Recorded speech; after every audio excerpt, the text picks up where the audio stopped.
Thank you very much for giving us the time. And it's obviously my charm that has brought all these people to fill up the hall on a Saturday evening. I just had to say, I'll have Sadhguru by my side. That's all that was needed. So thank you very much.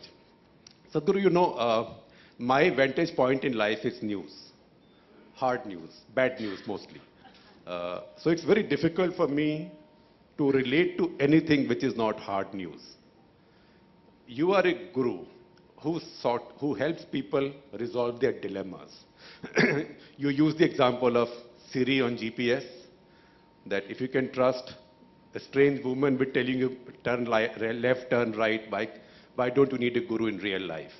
Now, play the guru in Kashmir for this young officer who has a dilemma. He is facing a stone-throwing mob. He has a very small number of troops with him. Either he risks getting written off, or he risks firing at the mob, or he has an innovative idea. You know what I'm talking about.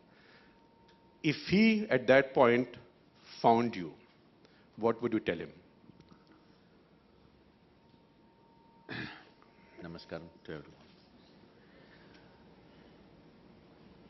See, the decisions made on a battlefield or by a fighting force should be left to the last man there, because he is the one who is facing the bullets. He is the one who is sticking his neck out. He is the one who is standing there knowing fully well his wife could be widowed, his children could be orphaned, and still doing his job. None of us have any business to give him any advice. Not even me. Not even you? I would not advise. I would say just do what's needed, because you're sticking your life out, you're risking everything. Who am I to tell you what you should do there? What would Lord Krishna do if this was a situation that Arjun faced in Mahabharata?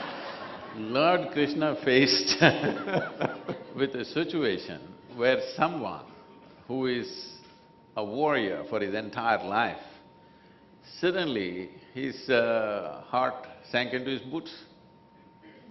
And his problem is not killing. He's thrived on that, he's known for that, and he has no issue killing these people. He's just got 5–10 people in that crowd that he's not able to kill. Those he thinks are dear to him, his grandfather, his guru, whoever else. Rest of the people he's always willing to kill. So, Krishna's business is he's saying, anyway you're willing to kill, what about these special people?